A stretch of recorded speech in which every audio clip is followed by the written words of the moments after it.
I'm an artist. My name is SlimDNA, mostly California, more so San Diego, especially in the 90s. I'm like 91 here in San Diego, illustrating and doing t-shirts and skateboard graphics. I chose art as my path when I was like 8 years old. My mom was an artist as well, and it's just something that I gravitated to, it just got my attention. I think cartoons were an influence in that, definitely from Japan. It was a big influence at the time. Yeah, she's a creative person. That's like something that she did that went well for her out of everything that like she did in her life. So I think it did rub off on me. To express myself, I communicate through images more so than any other way. Maybe like actions speak louder than words. That's my action to get active doing art. Sometimes it's physical, outdoors and with movement, and then with graffiti, you would go like place to place, the course of a night, putting art around the neighborhood, and then when you are doing a piece, it's like a lot of movement involved.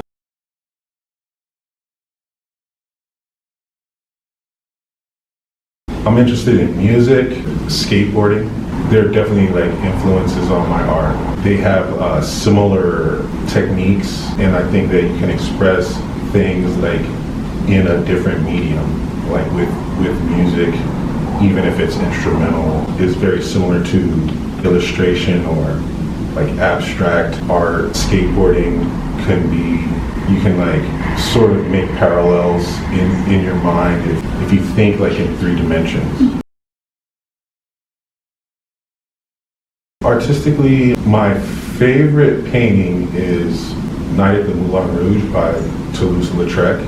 I also like neoclassicism. It gets into kind of like Leonardo da Vinci and the old masters. My favorite mural right now is here at Culture Shock.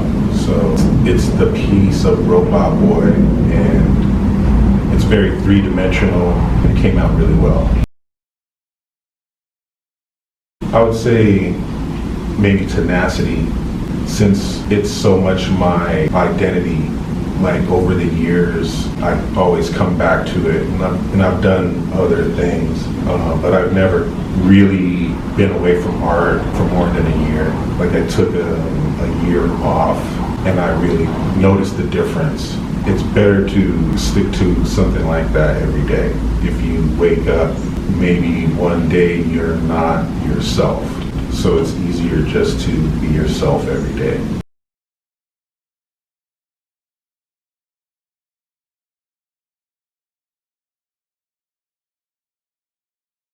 So I like comic books and comic book style illustration. I do a lot of manga. I've done manga in the past, and I've also noticed that there's a connection there with graffiti. Portraits are really, really helpful if you're an illustrator. So I do a lot of life drawing as practice and field studies of landscapes and buildings. That helps with like perspective.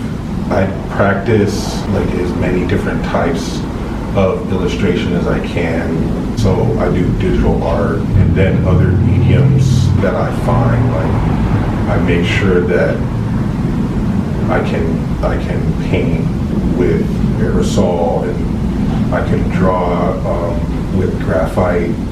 Also, I do a little drafting. So I incorporate some mathematics.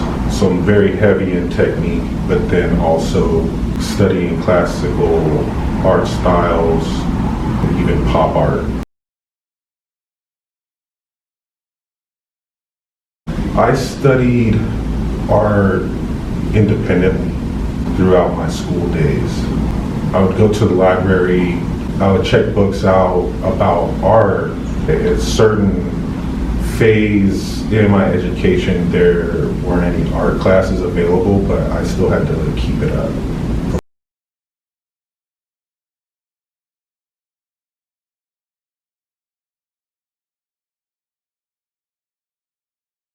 Yeah, so I listened to industrial music. Industrial music ended up connecting to hip hop early on. I still listen to hip hop today, and I look for connections to like industrial music, punk rock music. There was also a hip hop connection to that. Anything experimental, sound in general, noise as well. I think because being an artist, always stretching like my mind to look at things a different way, I also listen to things a different way. And I try to do most everything differently to be creative and innovative.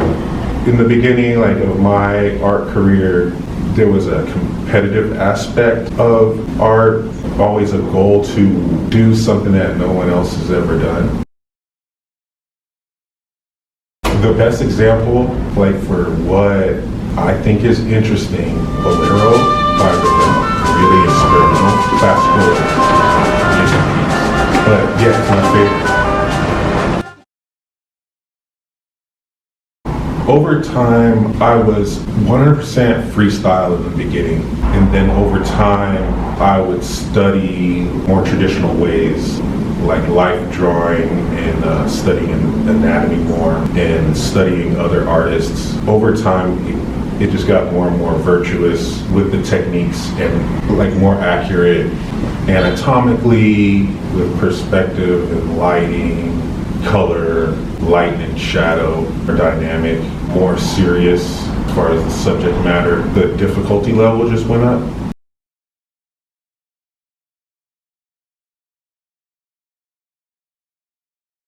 I've always admired traditional art, old masters, anyone who just drew for fun, just because I like to see others getting creative, and that includes folk art, the arts and crafts movement, anything different, anything with color, anything done by hand is going to get my attention, and so I try to get influence from all of that stuff. So I try to stay open to as much as possible.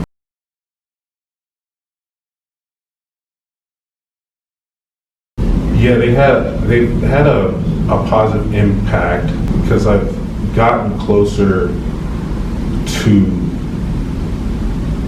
my real vision for things that I want to do. If I could do anything that I want and I could create any image that I want, I've been able to do that more so here because with art being my livelihood, there's a certain direction and utility that a client might ask for. I've been able to get way more creative here because I think it lines up with what I want to do naturally.